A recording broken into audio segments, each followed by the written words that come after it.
కవిత తిరుగుబాటు ఇప్పుడు తెలంగాణలో పతాక శీర్షికన చేరింది. 5 పేజీల ఉత్తరం రాసింది అని చెప్పుకుంటున్నారు. కవిత తిరుగుబాటు చేయడంలో విడ్డూరం ఏమున్నది? ముందు నుంచి కూడా లిక్కర్ రాణిగా దేశాన్ని ఏలేటువంటి పరిస్థితికి కవిత ఎప్పుడో చేరుకున్నది. వేలాది వందలాది కోట్ల రూపాయలను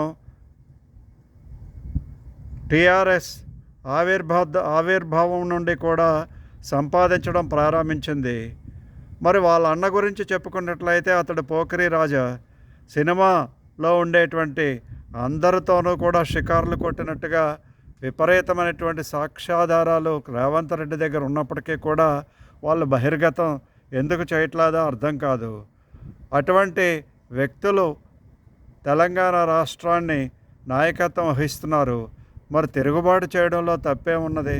తండ్రి అసమర్థుడైనప్పుడు లేదా తండ్రి నిర్ణయాలు తీసుకోవడంలో సరైనటువంటి నిర్ణయాలు తీసుకోవడంలో డిలే చేస్తున్నప్పుడు తప్పనిసరిగా ఇటువంటి డబ్బు బాగా చేతిలో ఉండి అధికార వ్యామోహం బాగా ఉండి వ్యాపారాలలో అందరికంటే ముందుకు పోవాలి అని నిర్ణయించుకునేటువంటి కవిత, కేటీఆర్లు ఈ పనులు చేయడంలో తప్పు లేదు.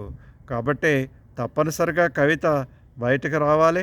టీఆర్ఎస్ పార్టీ విచ్ఛిన్నం కావడం తథ్యం.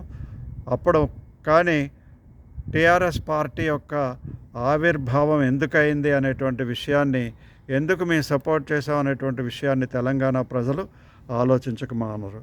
తప్పనిసరిగా ఆలోచించండి.